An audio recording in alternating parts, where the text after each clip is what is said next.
Hi guys, Adam here and welcome back to the railway. As always guys, before we get into today's video, if you guys are enjoying the content you're seeing, go ahead and give the video a like, that will be much appreciated. And go ahead and click that subscribe button for more videos in the future, that would be much appreciated as well.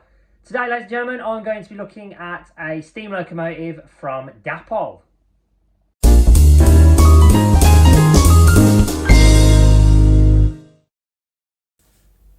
So then guys, let's jump to it then. So this loco was released about sometime last year now. I got mine for last Christmas.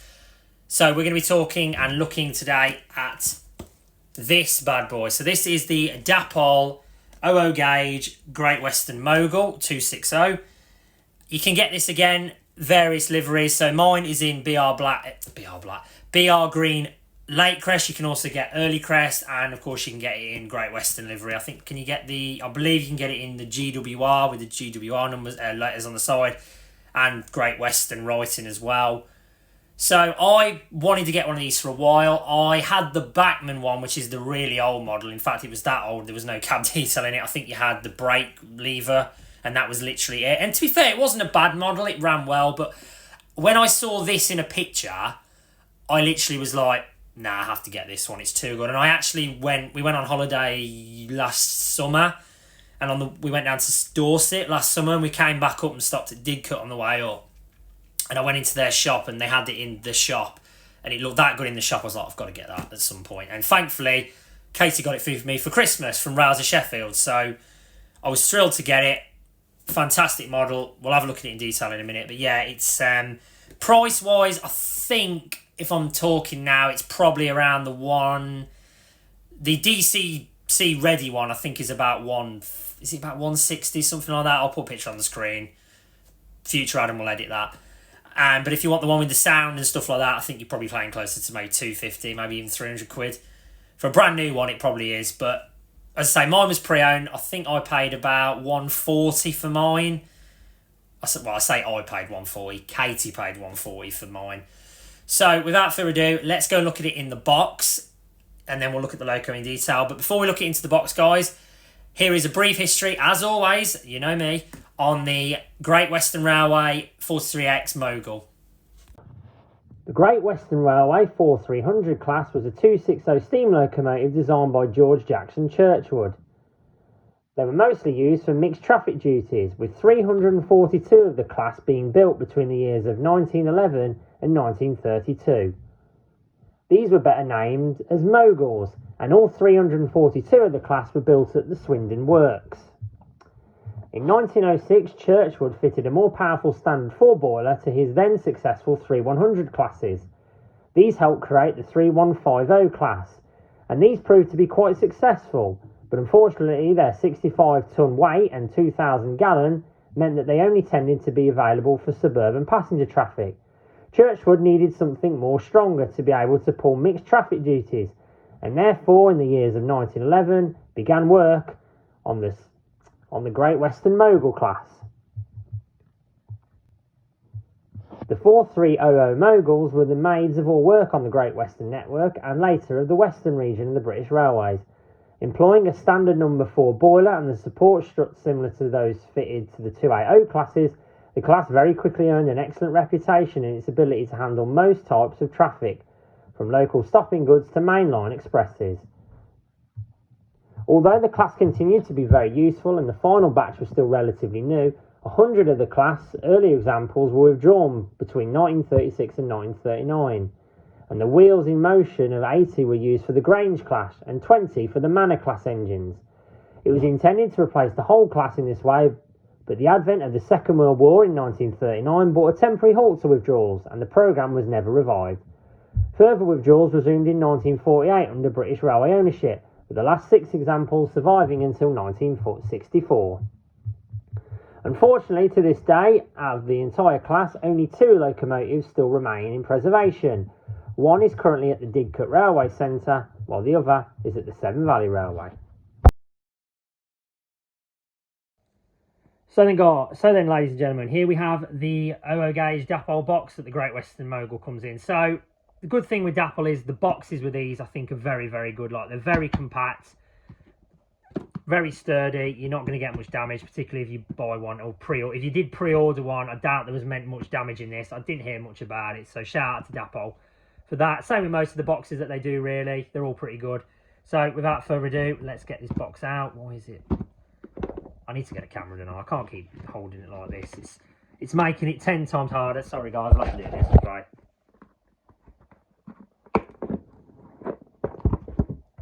Right, here we go. Right, so obviously you get your styrofoam protection, which is very good. Here's your owner's manual for the loco.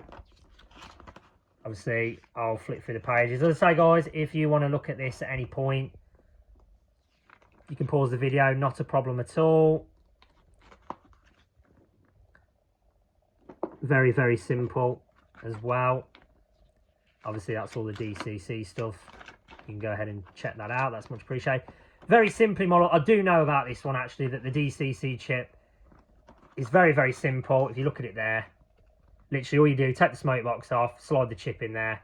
How easy is that? And I believe I'm right in thinking the Dapol Mana that they released, I think it's exactly the same. I believe it is. Very simple. Take the original chip out, put the DCC decoder in. Simple. Here's your plastic packaging, that your plastic thing that the loco comes into. I think there's something else in here as well, isn't there? Oh no, sorry, ignore that. That's the receipt. We don't need to look at that. As I say, very, very simple packaging, guys. Very, very simple. Dapol certainly. You don't hear much, do you, when it comes to buying Dapol stuff, that there's any problems with it, trust me. So we'll put this one back over here for now. Yeah. So without further ado then, guys, let's go ahead and look at it on the layout. Right, so here we have it on the track then, and just for, sorry, let me say that again. First impressions, I've got to be honest, it looks absolutely fantastic. In terms of colour, it's literally spot on. The green is, well, it's a typical BR railway green, isn't it? It's absolutely spot on. No problems with it whatsoever. Things I should mention with this loco is, obviously, it is, of course, a metal die-cast body.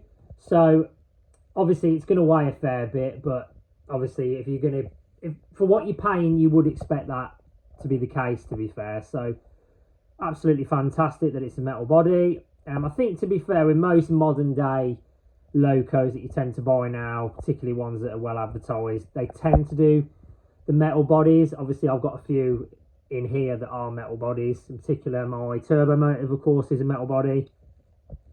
And I do believe my Akira Scale Mana is also a metal body as well. So, yeah, excellent touch there. Right, let's get to why this loco then is such a fantastic one. And believe me, it's not perfect. So I am going to mention a couple of things that I wouldn't say irritate me, because I'm not going to let that bother me. But there are a few things that if you do want to get this locomotive, just bear in mind that there are a few minor details. So anyway, here's the details. So in terms of the front, you can see there. So I didn't mention when I did the unboxing, but there is a tool that you can get that does allow you to take the smoke box off. That's where, of course, the DC chip would go. So if you haven't got that tool in the box, I would recommend you getting in touch with Dapol or whoever you bought this off, basically, because obviously they should supply you with that. Obviously, the lamp is, obviously it doesn't come with the loco. That has been pre-fitted by us. Obviously, you guys know my thoughts on lamps if you watched my S15 video. Should really get on with every loco, in my opinion, but hey, what do we know? Buffer-wise, as you can see, I'll probably better if I do it from a different angle, but obviously you can see there, they are sprung buffers. That is the case with the tender as well, so that's a nice touch. Obviously, in terms of at the top of the loco, you can see the chimney there is actually exactly a replica, sorry, to the real life one. So obviously it's not perfectly straight, but that's exactly what the 43xx's were like. In terms of the dome, that is fantastic. It's very clearly, well, you can clearly see the brass on it. It looks absolutely spotless. And on the camera, you can't actually see it as well as you can in real life. Trust me, when you get one yourselves, you will see how good it is. And in terms of this side plate here, I have actually measured this with a ruler. It's absolutely straight, so no issues with that whatsoever. And of course, the coupling rods are all in place as well. Right, two issues with this loco that I will say, bear in mind if you get it and you wanted to expect it perfect, there are a couple of things that is it. So, first look at the whistle, it looks very good. The only thing that irritates me about it is the fact that basically you can probably see there, obviously the pipe work that runs from the actual whistle into the cab, it basically stops dead. So I would have liked them to potentially have drilled the holes so you could see it run through to the cab. I think they've tried to sort of bodge it, but unfortunately you can clearly see that it hasn't worked. So a little bit disappointing on that behalf, but I'm not going to bash it completely because it still looks pretty good compared to some of the locos that I've seen in the future. In the past and probably in the future to come. So a little bit disappointing there, but again, no issues there. And in terms of the number plate, obviously it is etched, which is excellent, but you can probably just see there's a little bit of faint paint above the second number 3. It's very tiny, so I'm not going to sit here and completely whinge about it because it looks pretty good, to be honest, other than that. And the fact that it's an etched nameplate as well is obviously always a nice touch, because again, you don't get that very often, particularly with the newer models. You have to sort of buy them yourself. Right, in terms of the tender, again, obviously the British Railway sign is very clear. That's an excellent touch. That's obviously very good. You've got the water tanks at the back. You've got the vacuum pipe here. Yeah, that's very good. And of course, like I said, with the front, sorry, there we go. Yeah, sprung buffers as well on both ends. Right, in terms of the cab, which again, you can just about see, but obviously on this occasion the driver's a bit further forward, so you can see a bit more in the cab. There you go. So clearly you can see the regulator there. You've got the brake, which is obviously behind the driver. All the pipe work at the top. The dials have all the numbers on them as well. So obviously, you know, your speed indicator and stuff like that. That's all on there, so that's very good as well. And of course, which I will show you when we get this loco running around the track, is that the firebox does actually flicker as well. So again, that is an outstanding touch as well. And the tender also has the 2 reverser gears as well on there as well. I think I've said that right. If I've got that wrong, please remind me in the comments, ladies and gentlemen, that would be nice. And of course, I will show you as well in terms of, I've got to be careful with this. So in terms of coupling, sorry, I'll do that again because the coal, I did mention the coal actually pops out as well. So if you want to put your own coal in, you can do that. To be fair, this looks pretty good, so I'm not going to do it right. I'm going to hold the coal while I turn it over. So in terms of coupling, it's a very simple magnetic connection between the tender and the engine. So there's no real concerns there about trying to basically use a hook or something daft like that. Yeah, it's just a simple magnetic connection. So very simple fix on the track. So I think that's about all there is to it then, ladies and gentlemen. So yeah, my personal opinion, Dapol, you've done a fantastic job with this model, and shout out to you because it is very, very good, and I'm so pleased I managed to get one for myself. Right, we're going to hop into the extension part then and have a look at it running around the track, so bear with me and I will show you that very shortly. So then, my friends, here we have it in the extension part, so we're going to have a look at it running up and down now, and as I say, once we've finished, I'll give you my final thoughts on it. It's pretty easy what I'm going to think, trust me. So without further ado, let's have a look at it. So, I mean, perfect start, that's 20% power, and it's got a very, very nice pulling off action there, that's excellent. And then in reverse as well, again, that's 20%. Obviously it's slightly slower in reverse, but to be fair, at 20% I think that's pretty much what you'd expect from it, to be honest. Very nice indeed. In terms of motor issues, this guys, as far as I'm aware, there's been no problems with it whatsoever. No one I know has complained about it in full, so no problems there whatsoever. So let's go ahead and attach it to a train. So we've actually got it on some tanker wagons here. Attach it to our van there as our barrier vehicle, or barrier wagon I should say. And there, off she goes, there you go. So that's at 40%. And there she goes, running very smoothly as well. So I will show you if you can see. Oh, there you go. There's the firebox flicker. Off she goes into the tunnel. Yeah. It's always nice to have such hidden details on these locomotives. I mean, you can't knock the. I mean, obviously there's so much work goes into them, but I mean, that runs absolutely perfectly as it runs past. Obviously we've got a Great Western turnout at the minute. Obviously on the other side I've got a not a King, sorry, that's a Castle class. I haven't got anything similar to a Mogul, so I thought I'd just put something else that's Great Western related. on the pedo there. But yeah, guys, I mean, look at it running around in detail. It's pretty good, isn't it? I mean, if anyone has any complaints about this, I'd love to know if they've had any issues with this, because I've had this for a year now and I've no trouble with it whatsoever. It runs very well. In terms of carriages, I think I've even managed to have it pull in all those chocolate and cream carriages. I know it wouldn't have pulled that many, but it was purely more just to check how good the motor was on it, really. Sorry, I will get back to it. I'm just closing the glass case. There we go. Sorry about that. So yeah, it's a very good runner, isn't it? I mean, yeah, you can't knock Dapol. So in terms of final thoughts, guys, in my opinion, it is an outstanding model.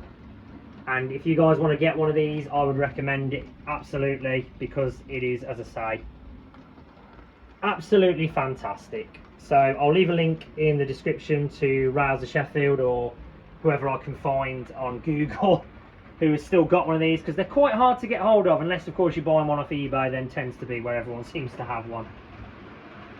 So yeah, as I say, I'll leave a link in the description, guys. If you want to go ahead and pick yourselves one of these, definitely worth it,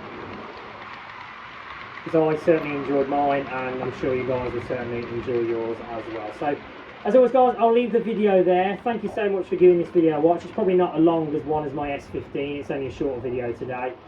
But if you guys have enjoyed today's video, please give this video a like. That will be much appreciated. And go ahead and hit that subscribe button as well, guys. All your support so far, as always, has been fantastic. So thank you very much, guys. Have a nice day, and I will see you in the next video. Take care, guys, and see you later. Bye.